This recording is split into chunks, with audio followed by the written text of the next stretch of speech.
Chapitre 3. En ce temps-là, parut Jean-Baptiste. Il prêchait dans le désert de Judée. Il disait « Repentez-vous, car le royaume des cieux est proche. » C'est lui dont le prophète Ésaïe a dit « C'est la voix de celui qui crie dans le désert, préparez le chemin du Seigneur, rendez droit ses sentiers. » Jean avait un vêtement de poil de chameau et une ceinture de cuir autour des reins. Il se nourrissait de sauterelles et de miel sauvage. Les habitants de Jérusalem, de toute la Judée et de toute la région du Jourdain venaient à lui et ils se faisaient baptiser par lui dans le fleuve du Jourdain en confessant leurs péchés. Comme il voyait venir au baptême beaucoup de pharisiens et de sadducéens, il leur dit « Race de vipères, qui vous a appris à fuir la colère à venir ? Produisez donc du fruit digne de la repentance, et n'imaginez pas pouvoir dire « Nous avons Abraham pour père ».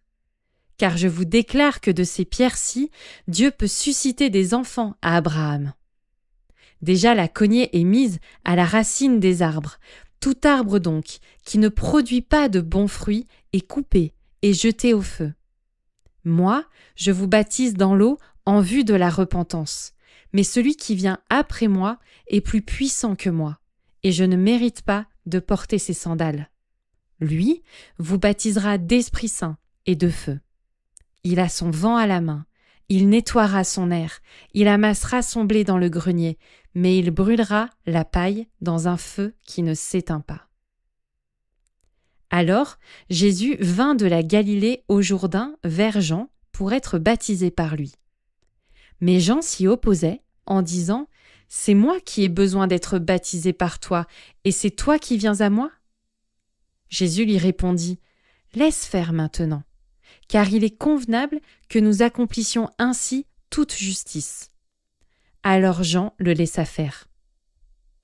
Aussitôt baptisé, Jésus sortit de l'eau, et voici, les cieux s'ouvrirent, il vit l'Esprit de Dieu descendre comme une colombe et venir sur lui. Et voici qu'une voix fit entendre des cieux ces paroles. « Celui-ci est mon Fils bien-aimé, en qui j'ai mis toute mon affection. »